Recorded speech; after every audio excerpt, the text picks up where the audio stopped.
All right, so we have an order to give Casey Banks some furosemide today. He's having a heart failure exacerbation. So what we are going to do is do package integrity for our equipment, and then we're going to begin Marchex 1 and 2 in the med room. So for our equipment, I have some alcohol wipes here. I am checking package integrity. Package integrity is intact and they are not expired. I'm just checking all these over. They are not expired and package integrity is intact for all of these. I have a swab cap to put on my IV once I'm done. Package integrity will say is intact and not expired. We'll need a 3 ml syringe. Package integrity is intact and not expired. And I have a calculator and a piece of paper for my calculations. So I'm going to do my hand hygiene, and we're going to start Marchex 1. So I have Casey Banks, 10/2/1965, allergy to aspirin. We have an order for furosemide, and I'm grabbing furosemide. Intravenous, this is for IV use daily. Dose of 20 milligrams. This is 40 milligrams per 5 ml, so I will have enough to draw up. At 0900, it has not been given today. It expires December 2024. It does not contain aspirin, and package integrity is intact. So I'm going to do Marchex 1 here for the flushes. We have Casey Banks, 10/2/1965, allergy to aspirin. We have an order for 0.9% sodium chloride. I have 0.9% sodium chloride. IV flush, this is for IV injection, BID. Dose of 10 mLs. I'm checking that I have 10 mLs here. At 0900, it has not been given today for that due time. It is not expired. It does not contain aspirin, and the packaging is intact. So now I have to check my second flush. And we have Casey Banks, 10/2/1965, allergy to aspirin.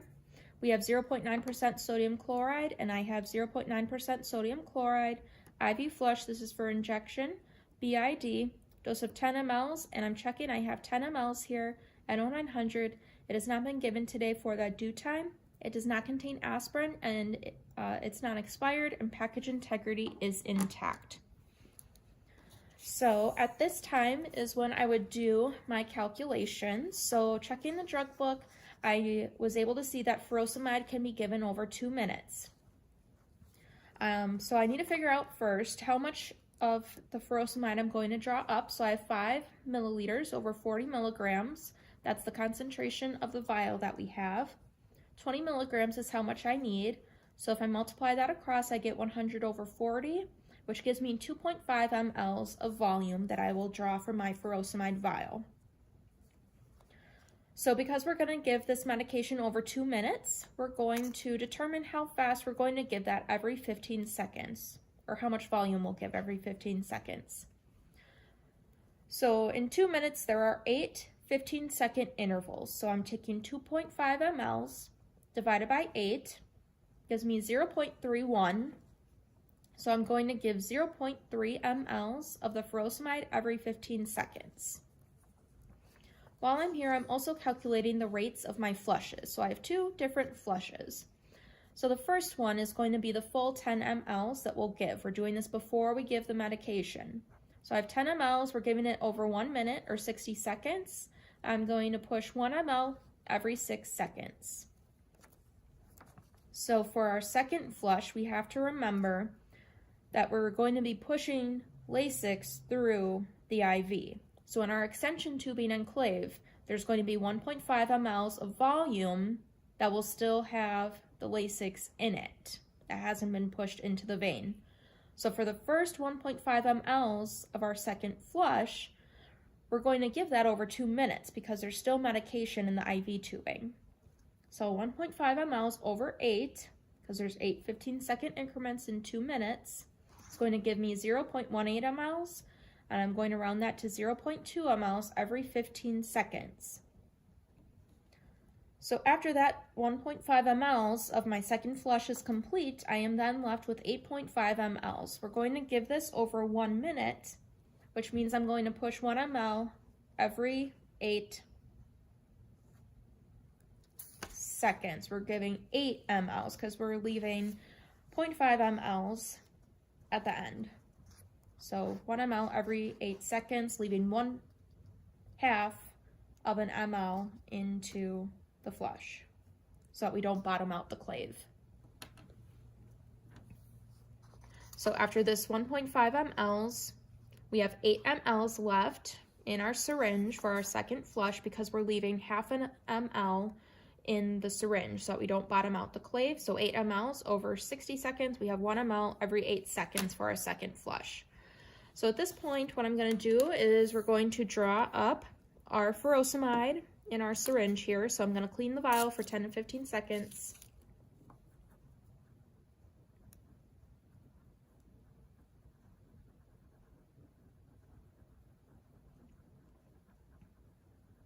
Okay, I'm not crossing over that. And based on our calculations, we're going to draw up 2.5 mLs of volume. So I'm putting 2.5 mLs of air in my syringe, removing the cap, and we're going to inject air into the airspace.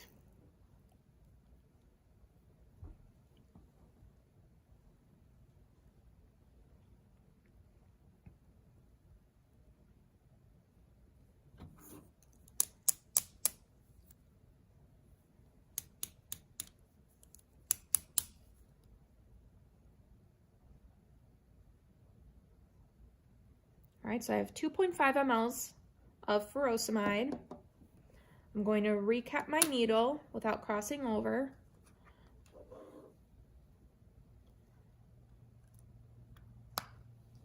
There we go. And again, checking based on our calculations, we were drawing up 2.5 mLs, and I have 2.5 mLs in my syringe here. So we're going to begin our MARCHEC number 2. So we have Casey Banks, 10/2/1965, allergy to aspirin.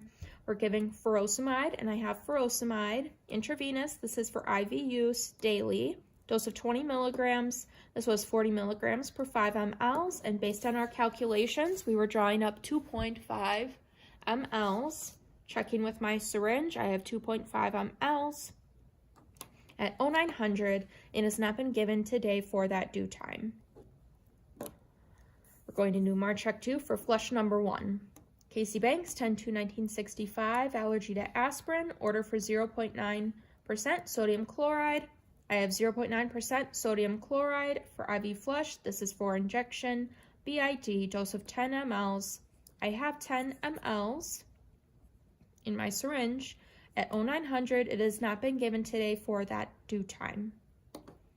And we'll do MARCHEC 2 for flush number 2. I have Casey Banks, 10/2/1965, allergy to aspirin, order for 0.9% sodium chloride. I have 0.9% sodium chloride for IV flush. This is for IV injection, BID, dose of 10 mLs. I have 10 mLs at 0900. It has not been given today for that due time. So at this point, I'm going to take my medications with me, my MAR, and my calculations along with my swab cap, and then we'll be able to give this medication to Casey.